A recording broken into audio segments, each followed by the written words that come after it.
Thank you for joining me today, Dianne. No problem. Yes, I'm so excited that you're going to be coming in October to our Amara Vidya YTT. Yay! Wow, excellent. I'm excited. Yay! Now, Yay, down in Knockway. Yes, and not that you should really,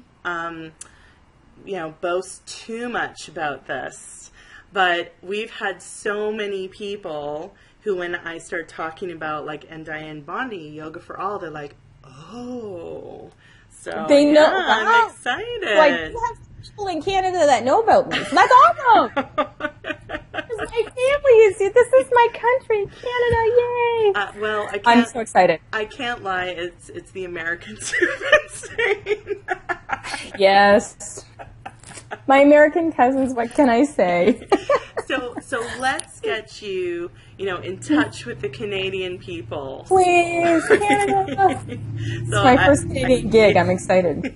I sent you some questions, and I'll start with the first one. So okay. Dianne, what got you into yoga? My mother got me into yoga. She started practicing when my brother and sister were born. And at that time I was 3. And she was like, hey, do you want to practice with me? This can be a mommy and me thing. So my brother and sister would be in this bassinet. They're twins. They'd be in a bassinet in the corner. And her and I would have this book called Stay Young with Yoga. She got it at the bookstore. And we'd pick out poses. So we used to do stuff like plow. She would do headstand at the wall. We would do, the warrior series. And we would just do this together while my brother and sister were napping, because having twins and a 3-year-old is hard. So she didn't have a whole lot of time to spend with me. And so this was special mommy and Dianne time. So yeah, we started doing that in 1973. Believe that? What? Yes. Oh, yes, so you're girl. Old school yoga. I am. When the pictures looked funny and people had, I don't know if you remember in the 70s, we had these leotards that snapped at the crotch and they were really high at the sides and you wore your pantyhose underneath. Those were the things that we were practicing in. And there weren't yoga mats, so we would get a runner for the hallway that had a rubber backing and we would cut it in half and her and I would have a yoga mat or no yoga mat. But that was, it was way old school. And, I'm a very chatty person, as you're going to tell from this podcast, and my mother would teach me to meditate to make me be quiet. You can be quiet and focus on your breath for 10 minutes. I'll give you a lifesaver. And I'd be like, okay. I was please, I can do this. I would never last longer than a minute, because you would think a minute would be 10 minutes when you're 3.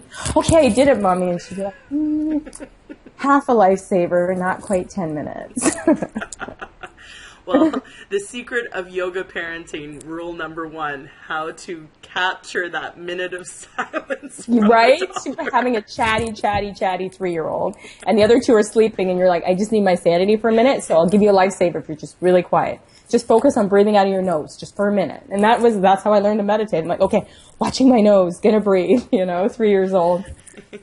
Do I get the cherry lifesaver now? Please, the one in the striped container, the striped package that had all the different flavors. And then I would say to my mom, get the butterscotch ones next time, Yeah.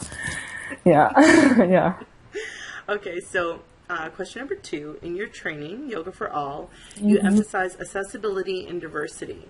What led you to formulate this certification process, and why do you think it's growing in appeal right now in the current yoga climate? Well, I got tired of being the only fat black girl at yoga class. Every time I would go, it would just be me. Mm-hmm. And I thought to myself, there's got to be other people who are interested in doing this. So my first experience at a mainstream yoga studio, when I went to sign in, the yoga teacher looked me up and down and said, this is going to be hard, right? And I was like, and at that point, I'd been practicing already for, who knows, 20 years maybe. I'm like, thanks, I think I got this, right? So I just noticed that there wasn't a lot of diversity, and if people were struggling in class because their bodies had different abilities, or they were, weren't able to do what the teacher was doing, they were basically ignored. It was the teacher didn't understand what to do. Mm-hmm. So this was the history of my yoga practice. So I decided to take my yoga and create a yoga studio, because I felt like I wanted to share an accessible yoga with people. And that's what started this whole Yoga for All. And then as I started doing this and talking about it and blogging about it and writing about it and posting it on my Facebook page, people would always have questions like, I work with this very large woman in my class, and how can I help her with sore wrists, or how can I help her do sun salute so she feels like she's included? And I was very lucky in my teacher training that I took. I had, it was like a really broad teacher training. It took a year to complete. And I had a chair. We had a person who came in and showed us how to do yoga with the chair. We had a person come in and teach us yin. We had, we had a section of prenatal. We had one of the students in our class was missing a leg, so we worked with him. How do we teach to somebody who does that we can't say take a giant step back with your right leg, because there is no right leg.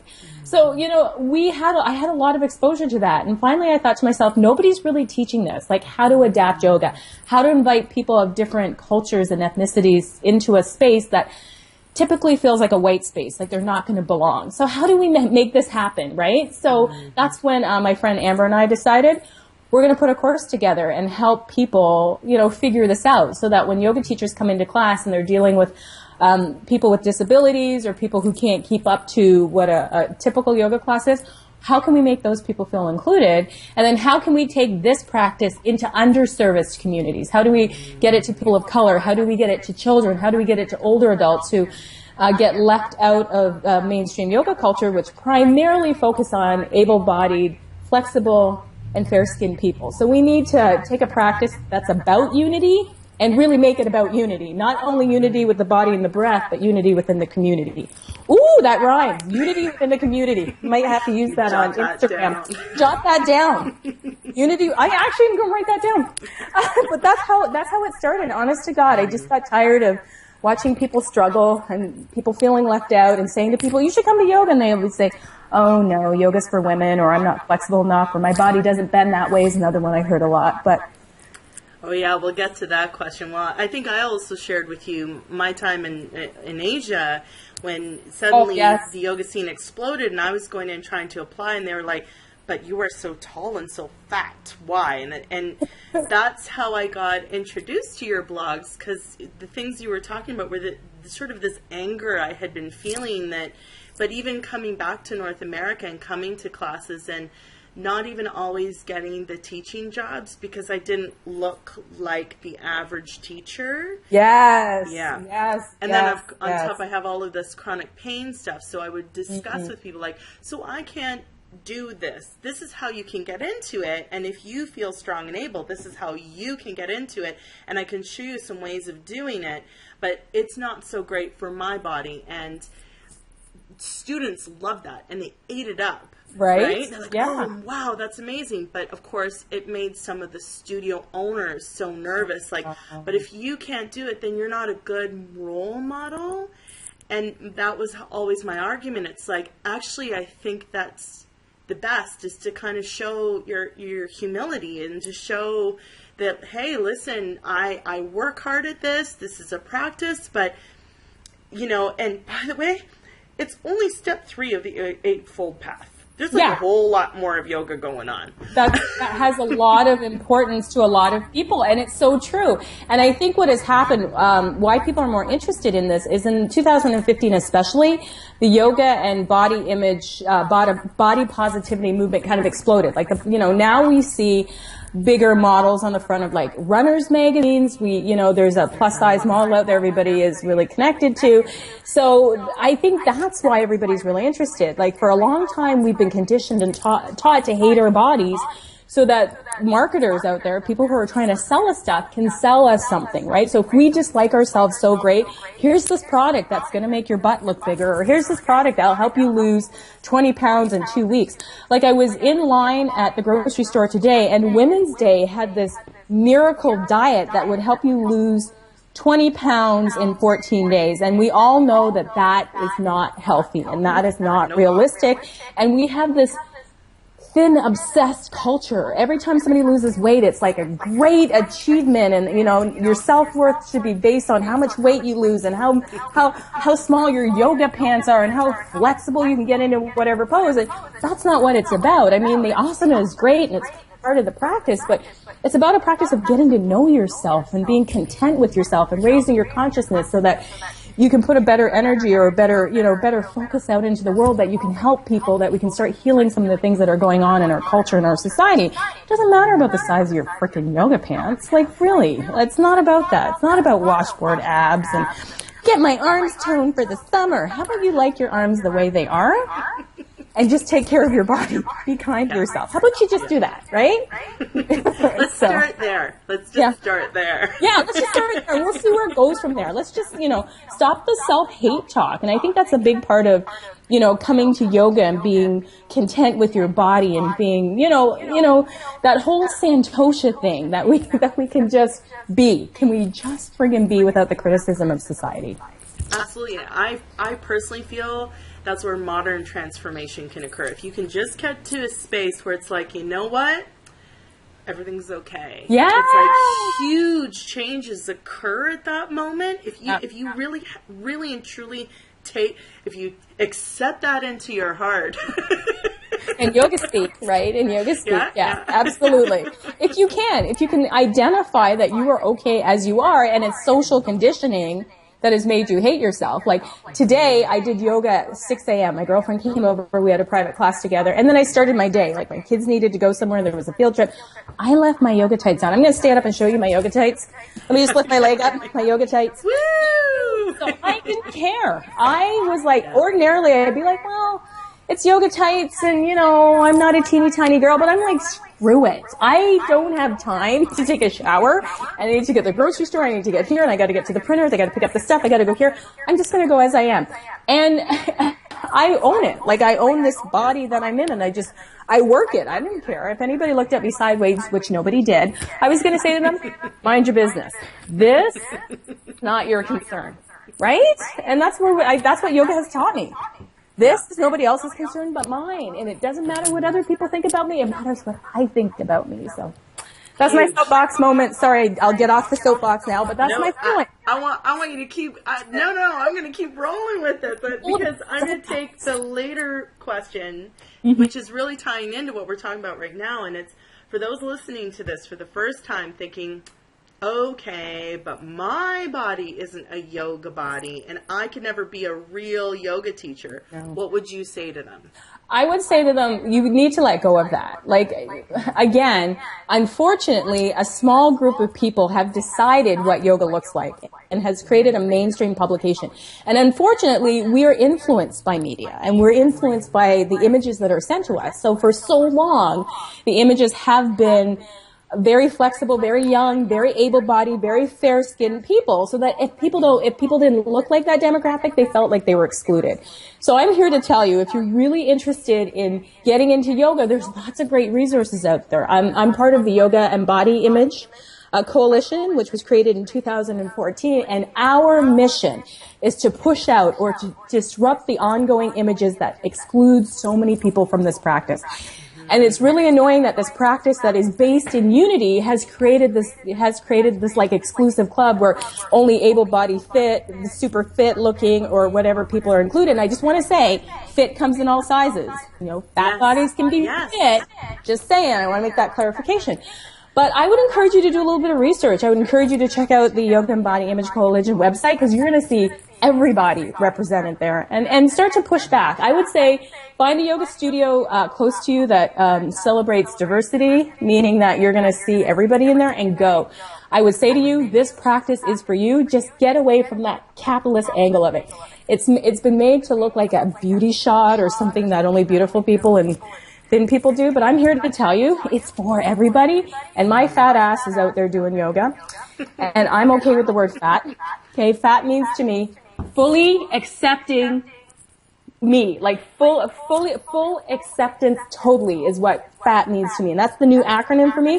So I own fat like I own my hair is multiple shades of brown right now, and I happen to be wearing a black shirt, and I happen to be talking to a person named Chantel.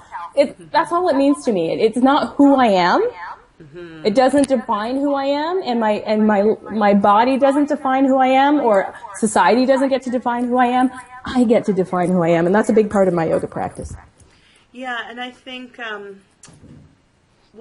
a long time, and how to put this? It'll go us into the next question, I think, and it's, we've been in yoga for a long time. Yep. Back in the days when it was in church basements and in parks, and there really weren't that many studios. I mean, Yep. Downward Dog Studio in Toronto was like one of the only ones for the longest time. Mm-hmm. Not the only one, but the one that was the most recognized for such a long time. Mm-hmm.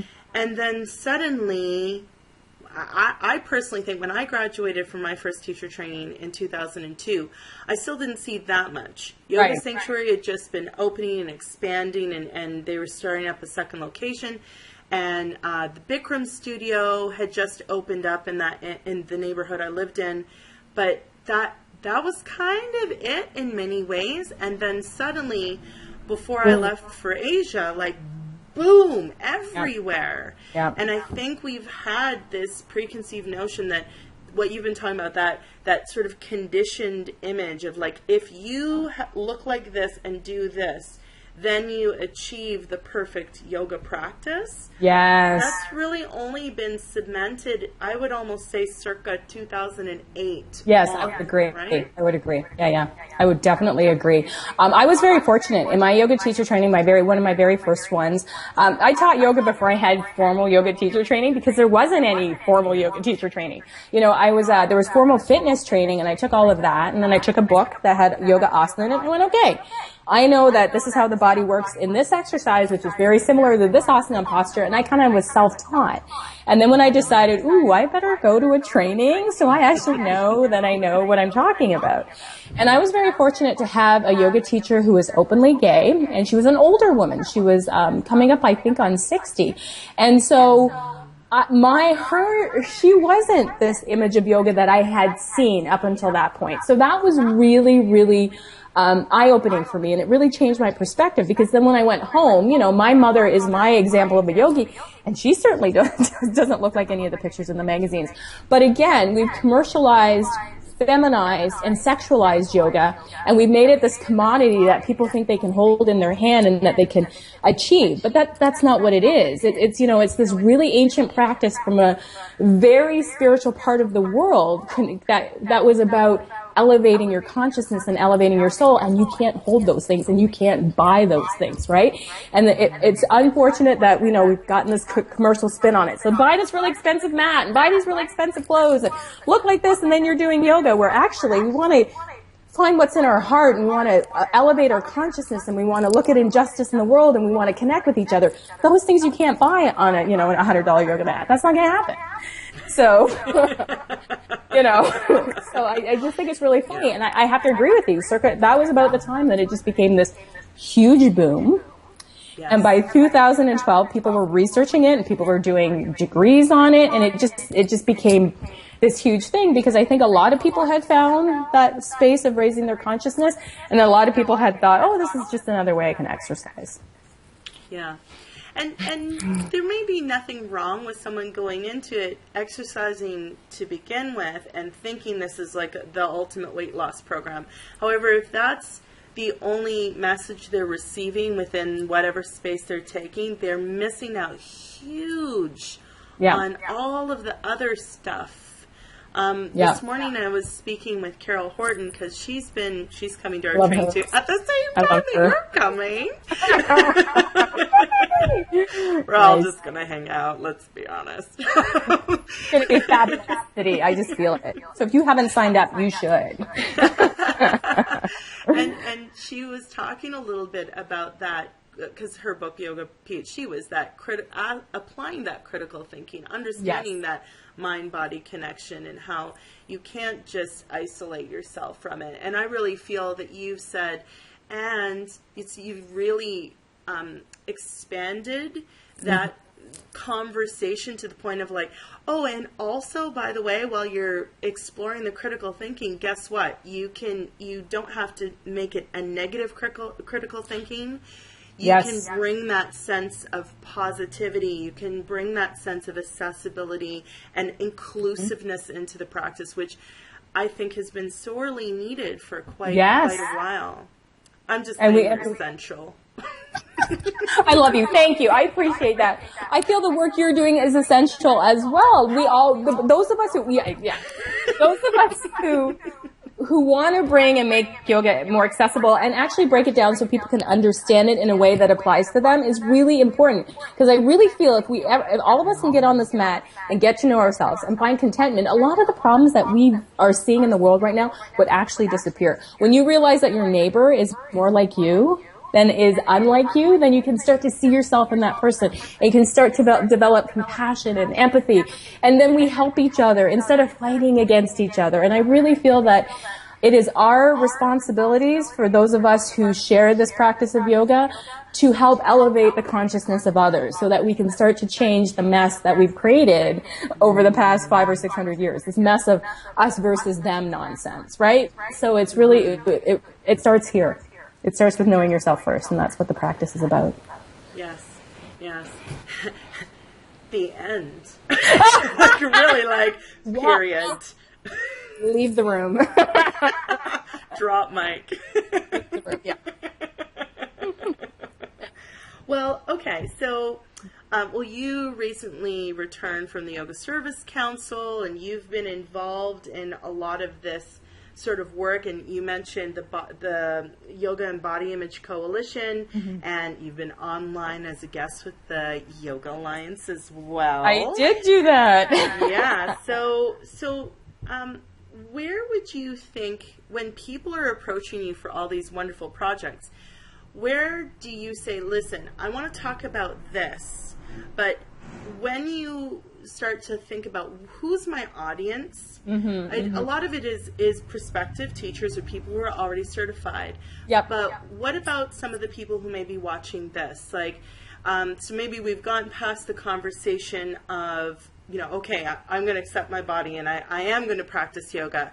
But how do I go about finding diversity? Because when you come here to Gananoque, let me tell you, it is not Toronto.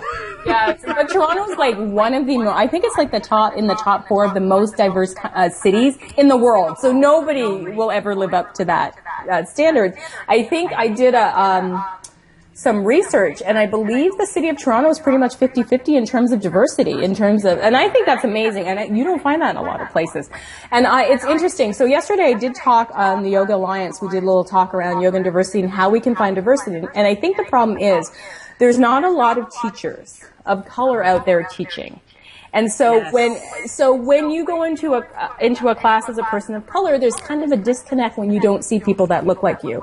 And then I've met a lot of people who are in the dominant culture of the white community, we want to bring diversity, but what do I do as a white person without seeming like a savior, so to speak, that whole white savior complex. And I say to people, go into underrepresented communities. Go to the community centers there and work with the people who are already doing work with these communities. So find those community leaders and say, listen, we have this practice of yoga, which has been really helpful in reducing stress and really helpful in creating focus and making people make better choices or whatever it is, or helping them be preventative with their health care, and say, I would like to offer a 30-minute or half-an-hour class, and can you bring your community together so we can just try it out? And do that. When I was trying to create more diversity as a black person with a studio in a very diverse city, trying to get black folks to come to yoga, I had to go where I hang out with black folks, the Caribbean Community Center.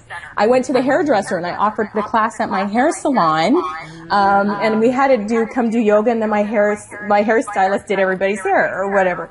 And that got people interested. That's a good idea. Right? I had to go where the people are, and I had to pull some of my yoga out of my studio. So I had my studio in a very accessible place in Windsor. It was in a community that was underrepresented. And I had so many other yoga studio owners say to me, if you would only move your business 2 miles this way, you would be so much more successful because there's a lot of money there. But then I don't represent the people in the community that also need yoga, because people with money will travel to wherever the yoga is. They'll go and take a retreat for 7 weeks in France or whatever.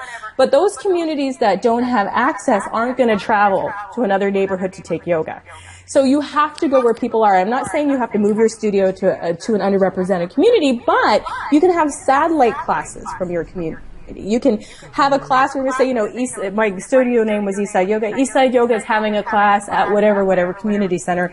Everybody's welcome. So then you go right into that community, and you're not asking that community to come in. So I'm about inviting people to the practice. I think what goes on with most studios is that we open the doors and we think as a studio that we're being inviting and inclusive, but we don't particularly invite a specific group of people. We assume we're inviting, but we don't reach out to that group, so we don't seem inviting.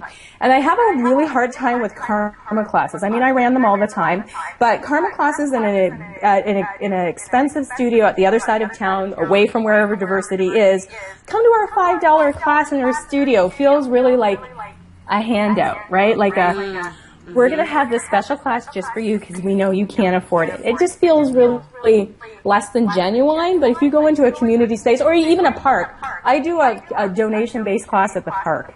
Anybody and everybody's welcome. You can ride your bike there. There's not any, there's not any like studio space where you go in and maybe you see the Buddha and you see all this other stuff and you start to get like nervous because you don't really know what you've walked into.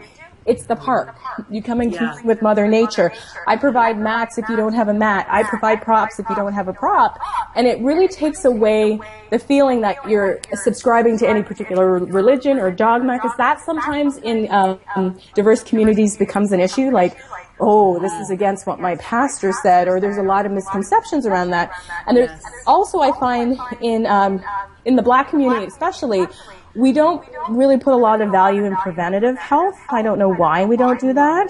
And it's really about educating people that preventative health can help you from getting diabetes or high blood pressure, and putting value on that as well. So there's lots of things that I think keep diversity from happening. But if we can start to train more teachers of color and offer trainings that are accessible and scholarship opportunities and maybe little modules of training all over the place, if it can become an issue of public health. So if the public health can get involved and it becomes something that's covered by some of your benefits because it's good for stress reduction and stuff. So then it becomes more accessible and then it becomes more widespread. So that's kind of my feeling on it. But I think the top three is having financially accessible classes, being in communities that are underrepresented, and training teachers that are more diverse so that everybody feels invited to the practice.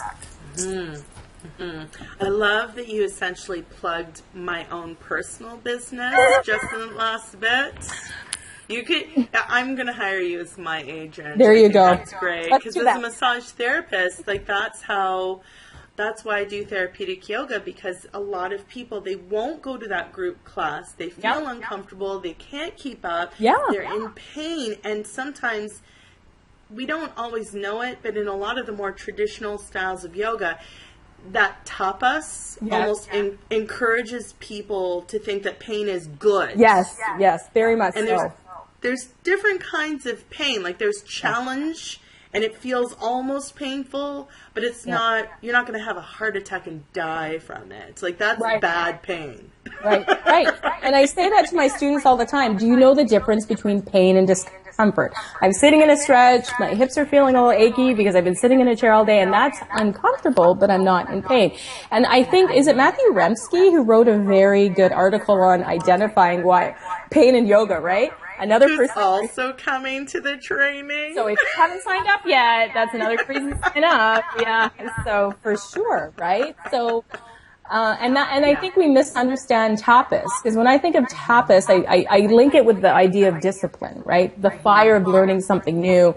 Whenever you get schooled in some kind of way, there's a fire around that where I'm like, oh, I've been doing this wrong for all this time. Thank you for, your consideration. If you choose to take it that way, other people get defensive and go, I'm doing it this way anyway. And, that's not raising your consciousness. You have to listen to other people. So, yeah. So. This is awesome.